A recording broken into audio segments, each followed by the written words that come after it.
guys, thanks for checking out another one of my battle reports. No, I've been a little quiet lately. This game I actually played earlier this week on Wednesday, I think? Wednesday or Tuesday? I don't really remember, but I haven't had time to do the post-game video like I normally do, so I just delayed throwing it out there a little bit. Did have some other games scheduled, but had some things with work come up that I couldn't get to, so I'm hoping I get at least one more in this week. But we'll see how that goes. This game was actually really fun. I was testing out my new chaos list, which I have written a little bit about, primarily revolving around Magnus and Mortarion, but also with some other things that I really like the cultists, obviously, and buffing them up with Abaddon, all that kind of stuff. So I think it's a pretty unique build. I mean, there's definitely some things that are staples of competitive chaos lists right now, like Magnus is in pretty much every one of them because he's just underpriced. Malefic Lords are in every single one because they're underpriced, stuff like that. But I don't see too many people running, cultists other than just to fill up detachments, and then people are usually taking Brimstone Horrors because they're cheaper. Don't see anybody running Abaddon, stuff like that. So I think it's kind of a cool take. It's definitely not, as powerful as it could be. The Chaos list that's, kind of doing really well right now is like, there's Brimstone Horrors, and then like as many Malefic Lords as you can get your hands on, and then like as much artillery as you can get your hands on, because artillery is really good right now. But in the wake of the new ITC missions and probably other big tournaments either adopting those or kind of using them as a template for their own custom missions like the Nova Open does, I think that those lists are going to be on the way out a little bit. Just to kind of give like an anecdote, there's a guy in my local meta who plays Death Guard, and he's playing a very mean artillery list. It's 6 of the, I don't remember what they're called, the crawlers, the ones that have the artillery gun on it and like the quasi-flamers, all that kind of stuff. 1 unit of 3 of their like pseudo dreadnoughts, the thing that has a multi-melta and a missile launcher. I think they're called haulers, like plague haulers or something. And then Mortarion, and I think that's pretty much the entire list. He might have like some poxwalkers in there or something like that for a screen, but that kind of list is very representative of like what the meta is when you play with the regular GW missions or like the old ITC missions. I'll call them like ITC 1.0, whereas the new ones are like 2.0. And I don't think that list is going to do very well, or lists like it, when you take into account the new style of the ITC missions. So I'll get into that kind of at the end of the video. It's just for people that are interested. I'll try to put like a timestamp on it or something so you can skip there. But the game itself was really fun. Like I said, I have not played against Space Wolves this edition yet, and I have not played against Space Wolves in a long time. Even when I used to play 40k a lot back in like 5th, 4th, 3rd edition, nobody really played Space Wolves. I had one buddy who played them, and he was like really the only guy in the state, at least that I knew of. They just weren't really popular. I've always thought they were really cool. Probably the only Space Marine faction that I would ever play, just because they have a very distinct visual style, and then they have a lot of their own kind of special things. They're very close combat oriented, which I think is cool, stuff like that. So my opponent Paul definitely said that he was trying to test some things out. He didn't think this list was like fully tournament optimized or anything like that, but it was a build that he was interested in and wanted to do some testing with. So I was happy to see it, because I definitely want to test against Storm Ravens or their equivalents. Storm Wolves seem a little worse than a Storm, actually significantly worse than a Storm Raven, because they can't have Hurricane Bolters, but they might be cheaper. I didn't point them out or anything yet, so but they still kind of perform the same role. They're very fast, they're very durable, they have power of the Machine Spirit, and then they have some big guns on them, like obviously having the twin las cannons and all that kind of stuff. The Hellfrost cannons don't seem very good. They just have one of those awkward profiles where I think they have like strength 6 on their focused variant, which is not good enough to deal with anything other than like some heavy infantry, which are not very popular right now.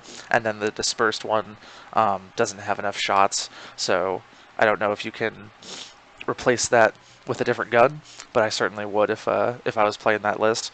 And then other than that, it was just like a lot of close combat stuff, some blood claws to deal with like chaff units because that's what they're really good at, and then some wolfen to deal with like the heavier stuff. I never actually played against Wolfen before, so I knew they were good in combat, but I didn't know like all their stats off the top of my head because Space Wolves is not one of the factions I've tried to memorize just yet because you don't really see that much of them.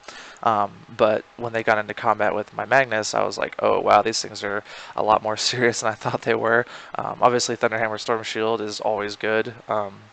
Strength 8 or Strength 10 doesn't make a difference against me, but their axes are very powerful because that gets them up to Strength 8, and I think it has a really good AP, and it does like I think it was a D3 damage, and they have a good amount of attacks, especially on the charge. Again, I don't know how many points they are. My gut would tell me that they're pretty expensive because the list was very elite, but they're definitely a good unit in terms of if you can get them into combat against the right target, which my opponent was partially able to do this game. The other unit was, just charged 2 Malefic Lords and then got smited off the table. But the one unit charged into Magnus and actually did a lot of damage to him. If it wasn't for them, Magnus would definitely not have died this game. So I wanted to test against a list that uses vehicles, especially fast ones, because I think that's one of the big weaknesses of my current build. I don't have really any anti-tank shooting. I have anti-tank models because I have 2 Demon Primarchs that can get in there and destroy vehicles. Abaddon can destroy vehicles. The Demon Prince can destroy vehicles because he has Strength 8 and like a boatload of attacks from having Elixir of Agony or Elixir of something. Yeah, I don't remember what it's called off the top of my head. So I have a lot of things that can destroy vehicles, but very fast vehicles that I can't get into combat with and charge are kind of a problem, and that's pretty much flyers exclusively. So I was happy to see that he was bringing 2 flyers. A more competitive list would probably bring like 4 or maybe 5, and I think the game would have been much different, obviously, if that had happened, but I was happy to test against it all the same. And then also the other interesting part of Paul's list was the long fangs in the bunker. I've definitely seen people run things like that, most typically when playing Eldar. Like there's some Eldar lists where they just play lots of Dark Reapers with Yanari, and they put them in bunkers and stuff like that. Why they can take Imperial bunkers, I don't know, but that's fine. And then, it's just kind of a thing for your opponent to chew through. They're pretty resilient, especially at ranged. And then they can keep your really expensive shooting units alive. So I thought that was like kind of a cute little inclusion. I don't know how much the bunker is. I think I asked him and he said it was like 100 points or something. Also looking it up afterwards, I don't believe he paid points for it to have a gun, and just reading the datasheet quickly, it looks like it has to have a gun. So that was, I don't know if that was a list building error or if I'm just incorrect about that or what, but it did look like that it has to have a gun. So it might have been playing it a little bit incorrectly, but that's okay. It didn't really have any effect on the game. Game itself was really good. I like the ITC missions. Like I said, I'll speak about those a little bit at the end of the video. I did make a ton of mistakes this game, as I kind of mentioned in the battle report. I needed to be much more aggressive with Mortarion. He should be running every turn until he's going to be, thrown into combat, either through just moving and charging, or through getting warp timed and then, moving forward. So I had him too far back most of the game, and he didn't really do anything. I was only able to shoot his gun once. His gun is extremely good, especially against Marines. And I wasn't able to do much with him in combat.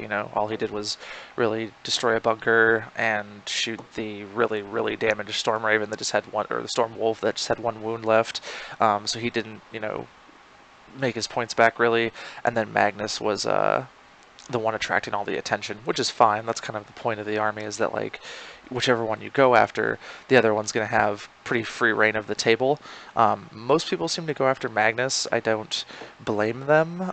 He's almost as good in combat as Mortarion is. Mortarion's a little more versatile in that he can cut through big units and stuff.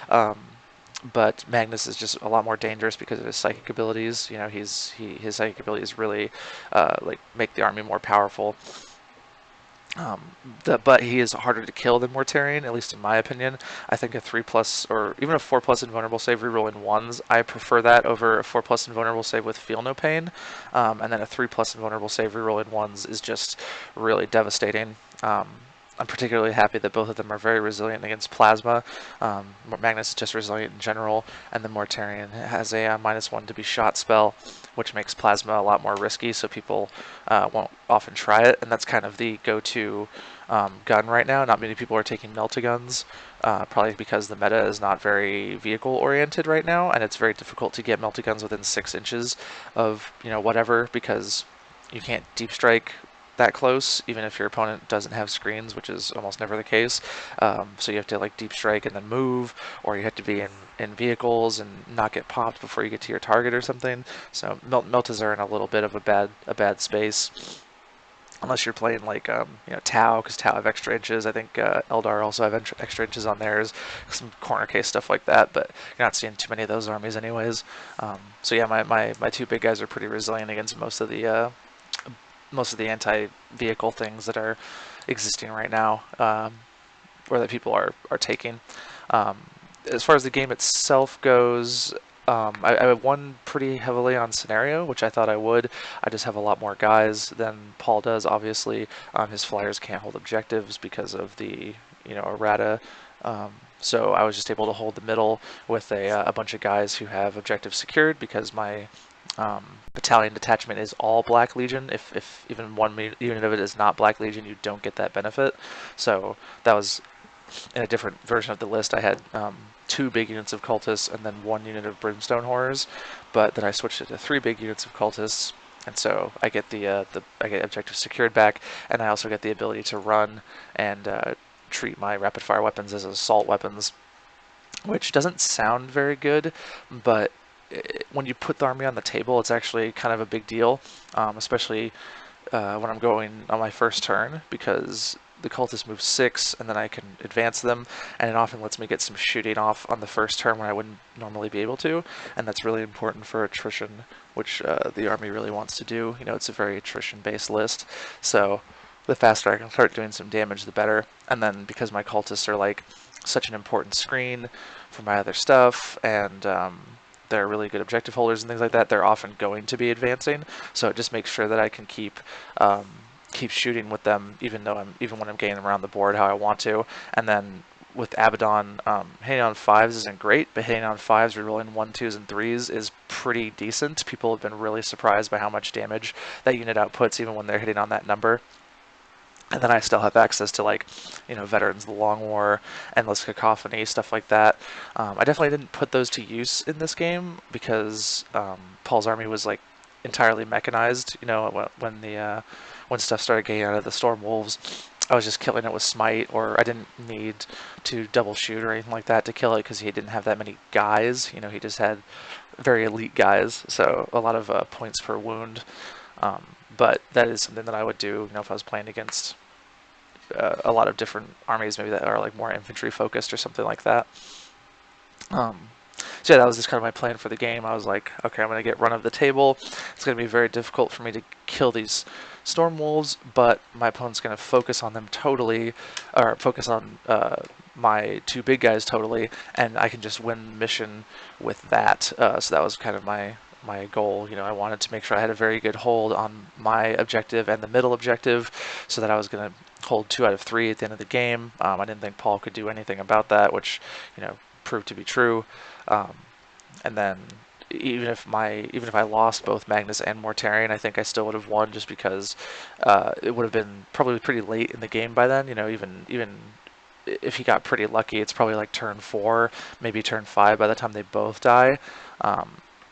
Just like statistically, and so I would have been able to rack up a lot of points by then, and just kind of win the game that way. And that's probably going to be my general plan with this list against really heavy flyer spam armies. So Storm Ravens are certainly more dangerous because of the Hurricane Bolters, so they can scythe through the units of cultists that I have. But if I can take out maybe like 1 or 2 of them, which I think is very reasonable with the amount of flying guys that I have and stuff like that, then I should be able to keep enough cultists alive to just win on scenario, because if an army has like 4 or 5 Storm Ravens, they don't have too much else that can really, get objectives or anything like that. Um, that's something I'd certainly need to test. I don't know anybody that has that list locally, but I might ask somebody to proxy it at some point or something, just so I can get kind of a feel for it. I still think it would be a very bad matchup for the army, but I certainly think that I have at least a chance at winning it, or getting a decent score on it in a tournament environment, which is kind of what you want to be able to do. Um, so besides not being aggressive enough with Mortarion this game, like I said, he should have just been heading straight for the Imperial Bunker ever since turn 1, just to be like, you have to deal with me, or I'm going to take out the long fangs that you have in this thing. Um, I also am realizing that I shouldn't put Delightful Agonies on the Demon Prince. When I've been playing with this spell, it's decent, but people don't really put too much shooting into my cultists, and it's more meant for if I have 1 unit of cultists, because then my opponent has no choice but to shoot that one. But since the list has 2 and then now 3, my opponent can always just pick a different unit of cultists to shoot at. So it's a very situational psychic power where, like, maybe I like really have to hold this objective or something like that, and in that case I can just spend the command point to get the Demon Prince that psychic power. So I think from now on I'll be running him with warp time, just so I can have a backup warp time. That way, if Magnus goes down, I have one ready to go. Magnus's position doesn't have to be so close to Mortarion's, because warp time has a very short range, obviously 3 inches. So that way the Demon Prince can kind of keep up with Mortarion instead. Magnus can go do his own thing, but that way Mortarion's not rendered ineffective by not being able to double move across the board when he needs to, stuff like that. So I think having the second warp time is just overall better, and then I can switch to whatever powers is necessary. I've been running Magnus with Death Hex, Warp Time, and Weaver of Fates, which I think is pretty good. Prescience is also very strong on him, obviously, but since I've stopped running the Terminator Bomb, I haven't needed it as much. Abaddon really does a good job of holding down the cultist unit, so I mean the amount of times I want one of the cultist units to be hitting on 3s is pretty low. So I can always just swap to Prescience if I need to, the same way that I can swap to Delightful Agonies if I need to. So I think Death Hex is the better way to go. It was very strong in this game. I was able to put it on the Wolfen with the Storm Shields. Otherwise they might have been able to hold up Magnus for a good long while and put more damage on him, but once you get rid of the invulnerable save, they just tend to melt, and then it's obviously really good against very popular models like Gilliman, Celestine. See those in quite a lot of lists. A lot of Eldar and Dark Eldar stuff has invulnerable saves. A lot of Chaos stuff has invulnerable saves. There's just most armies you come across have things that can use it. It's also very hilariously good against orcs, because giving an entire 30-man unit the ability not to have a custom force field save makes it really easy to shoot them to death. I would definitely know that from playing orcs. So if I ever go against somebody who's taking a similar orc build to me, I can kind of do that and grab a unit of orcs for very cheap.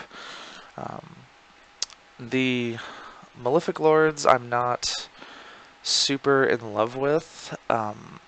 They are very good. Like they're probably one of the best units in the game for their points, but in this list I don't love them. I wish they were something that was better at damaging like vehicles at range, or like some kind of fast thing that I could use to tie up vehicles, something like that. But the problem is they're just so cheap that there's nothing you can really get for those points that's better than them. And then they also enable me to take the 2 Supreme Command attachments, which gives me 2 extra command points, which is very important. So they're probably gonna stay in there until they get nerfed and chapter approved, which will eventually happen. But until then, I'll just keep using them. Yeah, it's kind of all I have to say about the game. Like I said, the game was very enjoyable. It was just also very straightforward. I just noticed that I was making quite a few mistakes with mostly Mortarion. Everything else I played fine. I could have been a little bit more aggressive with the cultists, but I wanted to keep 1 unit in the middle and then 1 unit in the back so that I could defend my characters from the Storm Wolves, because I definitely don't want to have Abaddon get sniped or anything like that. Usually you can use the Malefic Lords to screen against very low flyer count armies, because how the character rule works, they have to put all their guns into the one Malefic Lord, and that's all they're going to get from him. But I was kind of just practicing for like best practice kind of things, whereas like I'm defending all of my characters. Also because Smite is one of my tools against flyer heavy armies. I definitely need to keep them alive. So if I was playing against a higher flyer count army, I would try to get like a very aggressive mid-table position, and then depending on where my opponent puts the flyers, I have a 24 plus d6 inch threat range with the Malefic Lords to smite it. And generally, if you can get the flyers down to like their lowest profile, it's a lot easier to deal with them because they don't put that much damage out. So even just playing some wounds on them with smite really does help. And then I can have my bigger guys go after the ones that are actually healthy. So they're important against those flyer kind of lists. On the other side of the table, I think Paul made quite a few errors. He definitely didn't take warp time into account. I don't know why. I mean, he seemed to know what it did and everything, but it let me get a charge with Magnus off on turn 1 onto one of the Storm Wolves. Should have blown it up, but didn't. If I had blown it up, the game would probably just end right there, because he's lost like a third of his meaningful firepower basically. And then I could swarm to reinforce Magnus against all the stuff that falls out of the Storm Wolf. But that's okay. The winning strategy was definitely like to hide in the corner as much as he could and just pour firepower into either Magnus or Mortarion or somebody to get one of them down, and then kind of try to be a little bit more aggressive on the board. But I think it was going to be a very, very uphill battle for him anyways, just because with how many guys I have, it's very difficult for him to chew through, even with the blood claws and stuff. Like they just don't put out enough attacks, unfortunately, for their points to deal with all the cultists I have. And then I have very powerful counter punchers in the Demon Prince and Abaddon, who are more than a match for any of the characters he brought or anything like that. As long as I have access to Death Hex, which I can again always use a stratagem to get on the Demon Prince or something, I'm going to be in good shape as far as being able to deal with the wolf and all that kind of stuff goes. And then as I showed in the battle report, I could just take a charge with one of the cultist unit, even after it's pretty beat up, take my losses, and then just recycle the whole thing out of combat, which is extremely powerful. You can definitely do some cool positioning with that. Like I kind of had my unit a little bit closer to the edge, so that way when he charged it, he was still his units were still close to the edge, the blood claws and the wolf and all that kind of stuff. And then when I recycled the cultists, most of them were, or all of them I think, were in rapid fire range. I didn't actually end up shooting them because the game was like a foregone conclusion at that point, but it's almost like a little trap you can set, because it's like, well, you can't not charge these, or they're you're not doing anything. But if you do, I'm just going to recycle them, and then they're all going to double tap you. And Abaddon can run over there, or the Demon Prince could fly over there to give them, some rerolls and some accuracy, or I can, prescience them if I need to, stuff like that. A lot of cool stuff like that. Or you could even warp time them if I really felt like it, to get them closer to Abaddon and even more into double tap range, things like that. The army just has so many cool little tricks that I really need to experiment with and get better with, and things like that.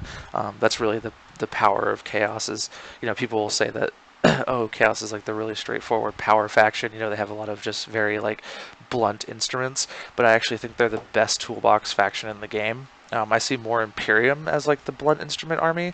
They have very few like interesting stratagems and things like that. It's mostly just like we shoot better, or like we fight better, or stuff like that. Whereas Chaos is like has a lot of like positional things, and like you can swap out psychic powers, which is very toolboxy, because Chaos has a very eclectic psychic power list. Definitely the best one still, even after Guard came out and all that kind of stuff. So I think Chaos is actually a really good like thinking man's army, quote unquote, if you want to go that way. And that's what originally attracted me to them. Some people are definitely playing them as just tons of Malefic Lords, tons of artillery, stuff like that, and that's definitely a good way to go. But that's not really what I find interesting, and I don't think that's going to be good long term. So having said that about the about the game, I'll talk a little bit about the ITC missions. I'm probably going to do a full video on these once I've played it like 2 or 3 times, but just to give my initial thoughts, I think that the new ITC missions are very good. If you haven't seen them yet, they are very, very heavily taken from the Nova Open missions, which were like a lot of very fixed objective placement. Not all the ITC missions this time around are fixed objective placement, but I think at least 3 or 4 of them are, if I remember off the top of my head. And then they also tried to make it a little bit better to go second because there are basically 3 ways to score. There's a round objective, which is scored at the end of the round, and each mission has a different one. Like the one that I played, Mission 5, has an objective in the middle of the table, and whoever controls it at the end of the round gets a bonus point, and you can score that as many times as you want, for as long as the game goes. And then you have, you each pick 3 secondary objectives, and you keep them secret, and then you reveal them at the same time. And then those you can score immediately, and each of them is capped at 4 points. So, like, for example, one of them is kill a character. So if your opponent has 6 characters and you kill all of them, you only get 4 points because it can only be scored 4 times. Each of the secondary objectives can only be scored 4 times. So there's a total of maximum 12 possible points that you can get for those. And then there's just the generic, do whatever the mission says. So like mission 5 was you have to hold the objectives at the end of the game. So I think it was like whoever holds the most of them wins. And there's 3. There's one in your deployment zone, one in your opponent's deployment zone, and one in the middle. So the one in the middle is like the one that you fight over a little bit more. And that's kind of it. They're very simple, which I think is good. And then they're very they're a little more balanced than the other ITC missions were. Just to backtrack a second, sorry, I'm just reading them over as I'm doing this. There's also end of turn scoring, which we forgot to do when we were playing. That's my mistake because Paul had never seen these before. I'd only read them like the night before because they just came out. They're still very new. So at the end of your turn, if you hold more objectives than your opponent, you get a point. And if you destroy 1 or more enemy units, you got a point. So the destroy 1 or more enemy units would not have really come up very often during the game. I mean, we each would have gotten... actually, Paul would have only scored that once. I would have scored it a few times, like 3 or something like that. But you can only score those at the end of your own personal turn. So if you destroy something on your opponent's turn, it doesn't count for you to destroy it during your turn. And that's kind of one of like the little problems with them still, is that they're still incentivizing killing units. There should never be incentivizing killing units in 40K or really any miniatures game. As people might know, I come from a competitive War Machine background. Missions in War Machine are all about holding territory. And obviously it's a very different game because it's skirmish based on a smaller table, stuff like that.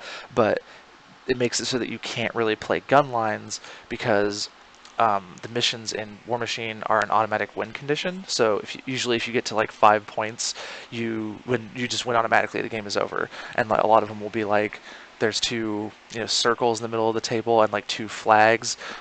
If you hold the circle, it's like if you hold the circle, it's like 1 point. If you hold both circles, it's 2 points. If you hold the flag, it's 1 point. If you hold both flags, it's 2 points, stuff like that. So you can actually win very, very quickly, and there are people who build lists to do that, by either being able to move people's models out of certain zones or being able to, like, push you out of zones. There's people that will do, like, denial, so if you come into the zones, they'll do a lot of damage to you. Usually those are like melee armies, but if you don't come into the zones and they're just going to win on scenarios, it's kind of like a rock and a hard place list. That's like a really interesting thing in that game, and I think that's something that War Machine would do well to try to capture, or Warhammer, I'm sorry. And right now it's just kind of still, the missions aren't punishing enough. Like I would really like to see more points being scored during the course of the game, and then have that do nothing to do with killing your opponent's stuff, and that's kind of what they did with the secondary objectives. Again, if you haven't seen them, there's a list of, look here, 8. One of them is just destroy characters. One of them is do damage to a particular character. One of them is destroy units with 10 or more models. One of them is destroy like bigger like monsters and stuff, things with 10 or more wounds. One of them is hold each table quarter. One of them is deal wounds to things with the Titanic keyword.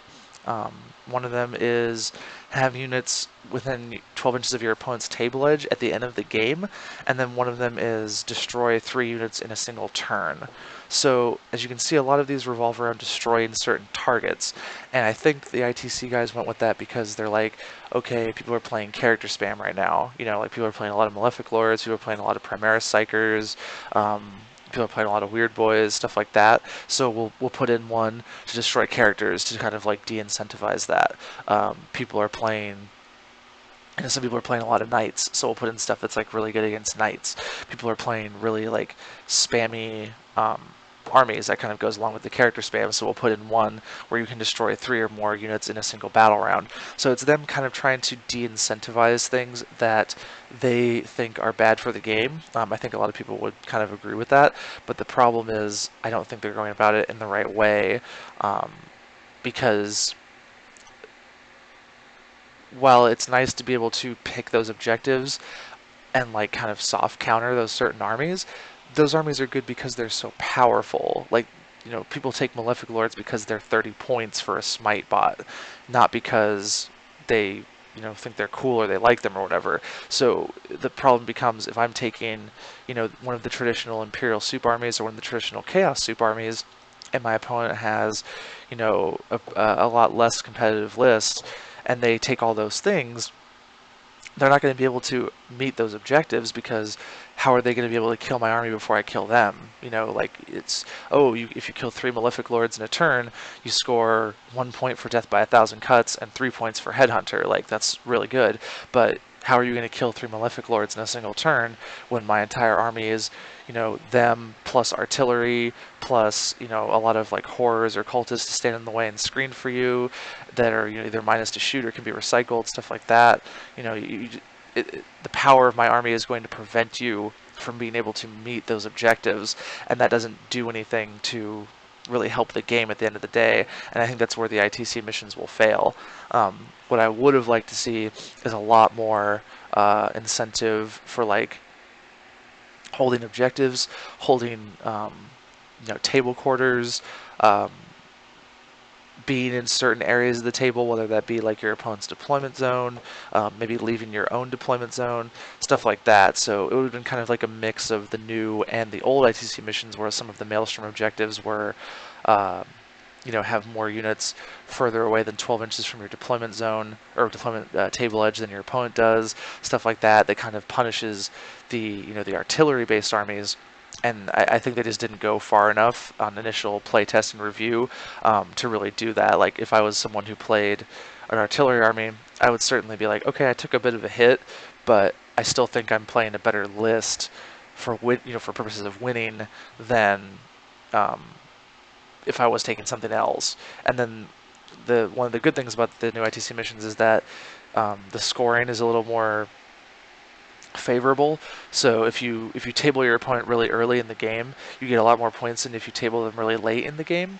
And I think that's a good thing because even if you lose to an army that's like, you know, very artillery based or something like that, you can use some tactics to weather the storm for like the first, you know, many turns, and then you can still score on the objectives and stuff like that, and maybe pull out like a win or a draw, or even if you get a loss, they're not going to get like a full comp score. So I think that is where the ITC missions succeed more from a tournament perspective, where like people were taking these really abusive builds and they were just getting like perfect scores every round, and then that was kind of how they were making their making their lists work.